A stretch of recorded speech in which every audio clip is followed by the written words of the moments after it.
ஓம் நமோ பகவதே வாசுதேவாய. வருகிற ஆகஸ்ட் 16ஆம் தேதியன்று நாக சதுர்த்தியும், ஆகஸ்ட் 17ஆம் தேதியன்று கருட பஞ்சமியும் அனுசரிக்கப்படுகிறது. கருடாழ்வார் மிகவும் விசேஷமானவர். அவரே பரந்தாமனின் வாகனம். அவரே பெரிய திருவடி என்று அழைக்கப்படுகிறார்.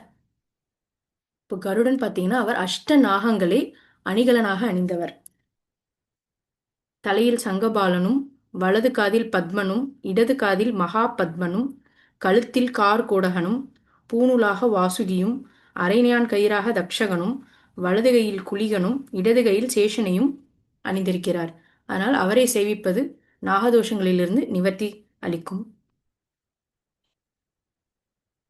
அதோடு ஆண்டாளும் அவரது பாசுரங்களில் புல்லரையன் கோயில் என்று குறிப்பிடுகிறார். பெருமாள் கோயில்களில் நடக்கும் பிரம்மோற்சவங்களில் கருட சேவையே மிகவும் பிரசித்தமானது. கருட பார்வை அனைத்து தீமைகளிலிருந்தும் நம்மை காக்கும். இவரோட இன்னொரு விசேஷத்தை சொல்லணும்னா, திருமலையில் ஒவ்வொரு மாத பௌர்ணமி அன்றும் இரவு 7 மணியிலிருந்து 9 மணி வரை கருட சேவை நடக்கிறது. அதுவும் புரட்டாசி பிரம்மோற்சவத்தோடு நடக்கின்ற கருட சேவை மிக மிக விசேஷமானது.